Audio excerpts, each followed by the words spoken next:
Abraham லோத்தும் வாக்குவாதம் வந்தது. Abraham சொல்றார், வாக்குவாதம் வேண்டாம், போக நான் கிளம்பிடு. வாக்குவாதத்தின் விளைவு லோத்து ஆபிரகாமை விட்டு பிரிந்து போனான். நடந்தது என்ன? லோத்தின் வாழ்க்கை முழுவதும் அழிந்தது. வாக்குவாதம் ஆபத்து, ஆபத்து. கோராக என்கிற கூட்டங்கள் மோசேக்கு விரோதமாய் வாக்குவாதம் பண்ணினார்கள். ஆரோனுடைய விஷயத்துல என்ன நடந்தது?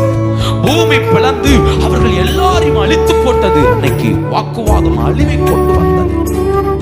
பவுலுக்கும் பர்னபாவுக்கும் ஒரு வாக்குவாதம் வந்துச்சு, ரெண்டு பேருக்கும். விளைவு பர்னபாவும் பவுலும் பிரிந்தார்கள். மிகப்பெரிய ஊழியர்கள் ரெண்டு பேர் பிரிந்து போக காரணமே வாக்குவாதத்தினால. பயங்கர ஆதி காலத்து சபையில, சபை கட்டுவதில் பவுலும் பர்னபாவும் அவ்வளவு இணைஞ்சிருந்தார்கள். முதல் மிஷனரி பயணத்துல பவுலும் பர்னபாவும் சேர்ந்து சாதித்தவைகள் அநேகம். ஆனா ஒரு கட்டத்துல வாக்குவாதங்கள் ரெண்டு பேரை பிரிச்சிருச்சு. பவுல் தீமோத்தேயுவுக்கு எழுதும்போது இப்படி எழுதி கொடுக்கிறார், தீமோத்தேயுவே, வாக்குவாதம் மாத்திரம் செய்யாத. வாக்குவாதம் மட்டும் போய் உன்னோடு வாக்குவாதம் பண்ணுகிறவர்களுக்கு எச்சரிக்கையா எழுதுகிறார். ஏனால் பவுல் அப்படி ஒரு வாக்குவாதத்தினால் ஒரு தேவ மனுஷனை இழந்தவர் பவுல். அதனால எழுதும்போது எழுதுறார், தீமோத்தேயுவுக்கு, நான் செஞ்ச தவற நீ செஞ்சிடாத, வாக்குவாதம் பண்ணாத, விட்டு கொடுத்துரு, விட்டு கொடுத்துரு.